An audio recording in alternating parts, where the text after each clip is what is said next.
So, amor fati, love of one's fate. You know, great wisdom from people like Nietzsche. Also, like the character from the Bible, Jesus.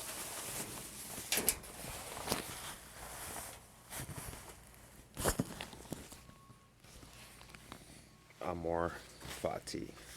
Still working on it. Certain thing carrying vibrations, like especially if you make it yourself. Like when I wear this around, I feel it, and also like I can tell people around me feel it too. It's like they say like Jesus Christ. Like there is a power in that name. There's a power in that spell, right? There's a power in this spell as well. But hold on a second, battery's dying. So great wisdom to be had from people like Nietzsche. Listen to self-reliance. Last night is amazing. I gotta re-listen to that. But so far, and I see this a lot nowadays, too, that, and I see this in myself, it's been gesture without motion. So we research, we go over doctrines, even come up with some of our own doctrines. We tune in to these concepts, and we've just been devouring, like, nibbling on them with our what is still pretty much indoctrinated mind. I mean, we just regurgitate it. It's like we dwell on it like a little bit, and we do embrace it to our own lives to a certain extent. It's not, given it's not easy with modern day society, but that's the thing. Even though it's like, instead of making excuses about the society, which it is, it's fucked up, and it's made greatness punishable, like by death. But if we're not children to be taken care of, that was really built into us too. Wait for a savior. It's not just our duty to get these concepts and speak of as if like someone else is going to do it.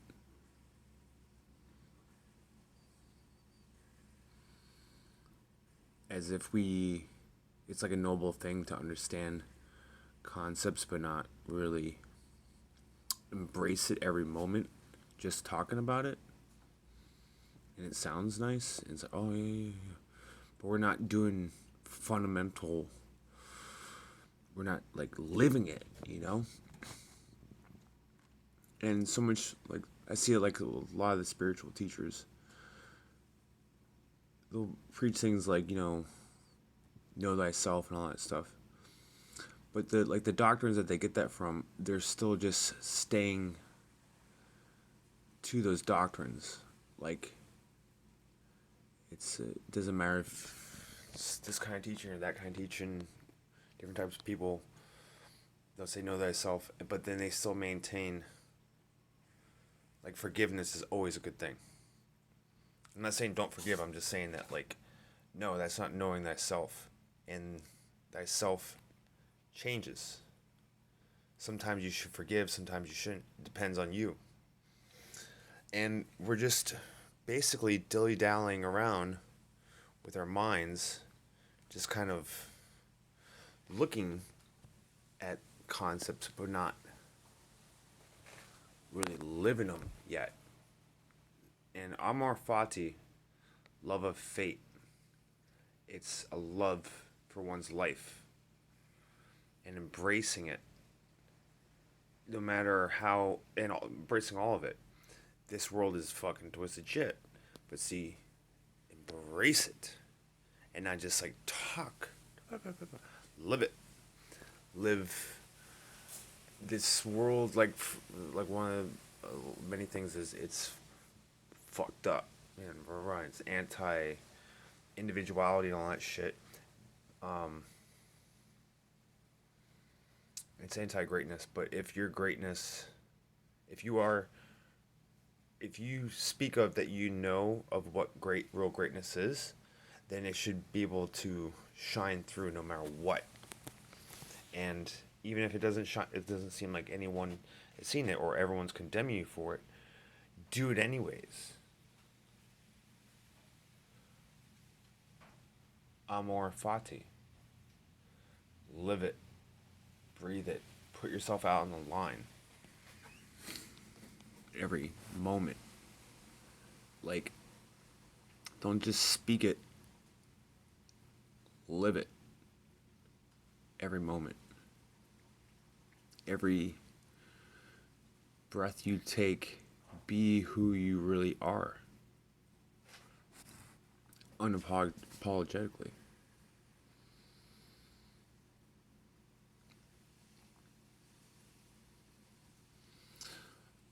When Jesus said, I am the way, I am the truth, I am the light,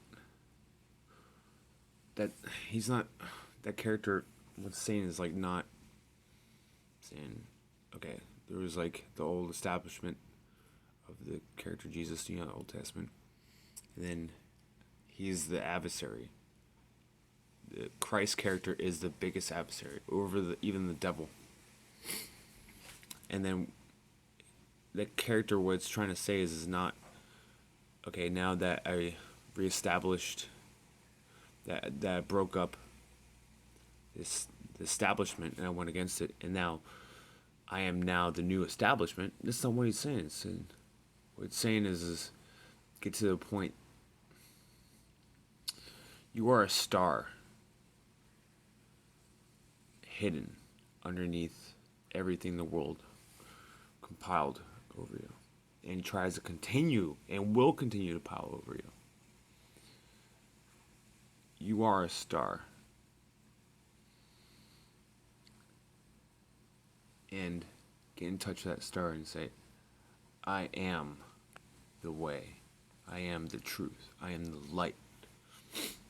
Me. You do it every moment, in every action you do.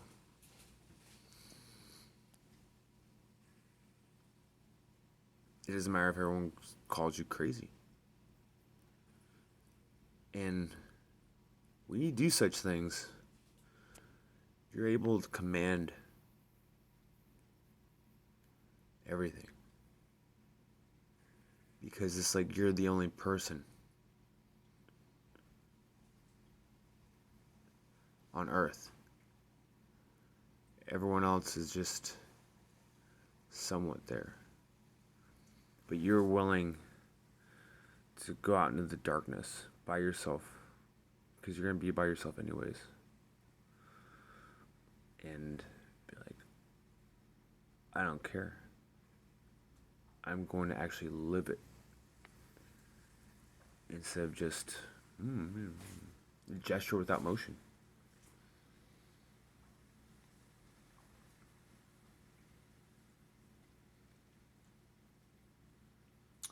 There's something else. There's a lot of things else I want to say, but I don't know. Amor fati. Love of one's fate. One's of your life. No matter what. And not regretting any of it.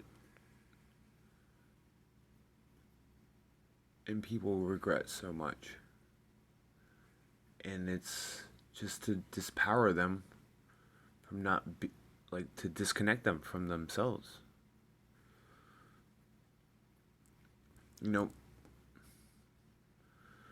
It's supposed to be a work of art individually and as a whole. And everyone's fucking up by it, but everyone's like still trying to maintain, even when they speak of all these new concepts or whatever, they're not actually living it. And even I mean, back then it was a lot harder, but and he paved the way. But even like Nietzsche, like lived it to a certain degree, but it's mostly just talk. Just me, I will get beyond that. Not just because I do my own writing and I do my own videos and talking, but it's to actually not just talk about it and write about it, but live it every moment in the best way you can, unapologetically. Basically, be like as if you're from a new world, a world that is not here. I was watching a doctor. Just like basically just a critic. Critics never matter really. In the big picture, they don't matter. But this medical professional doctor, he basically is a roaster of famous people, and he talks about like pretty much the male diagnostics have their fucking nuts, you know. And he's talking about Teal Swan, and I get a lot from Teal, but it's kind of like it's kind of fluffy. A lot of it, like it's like filled with hot air, but I do get some decent shit from her. But he was saying he was roasting her on. I guess she has said publicly a few times that she's an alien actually, and actually, that is fucking ingenious. To consider yourself an alien. Sometimes we have to make more bizarre constructs to get over the bizarre constructs we're in now. What, like, say, using that for example, you're considering yourself like outside of this crazy ass humanity, and you can look at yourself and everyone else at a different angle.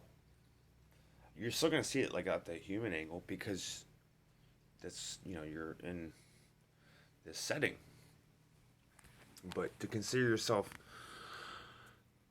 like say something like an alien, and that basically you were given incorrect labels for yourself, and whatever look at that angle. Like say Think and Grow Rich. The other thing he says is basically have different voices in your head. Have people like people that you admire, study them in detail, and then whenever say you have a problem, you go to your round table or whatever, or the room, and Teddy Roosevelt, what do you think about this? Friedrich Nietzsche, what do you think about this? Chris Rest Hyatt, what do you think about this? Or you can create your own characters too. But yeah, I mean, like say a lot of the crazy people, you think that you're morally superior to them, and a lot you're not. You're actually they're morally superior to you. A lot of them because they're trying to really live something else that is different than this conformist bullshit, and they're doing it. Like that's because they're crazy because they're actually doing it. And don't be resentful of them. You're not morally superior by saying critic never matters. Only the true player.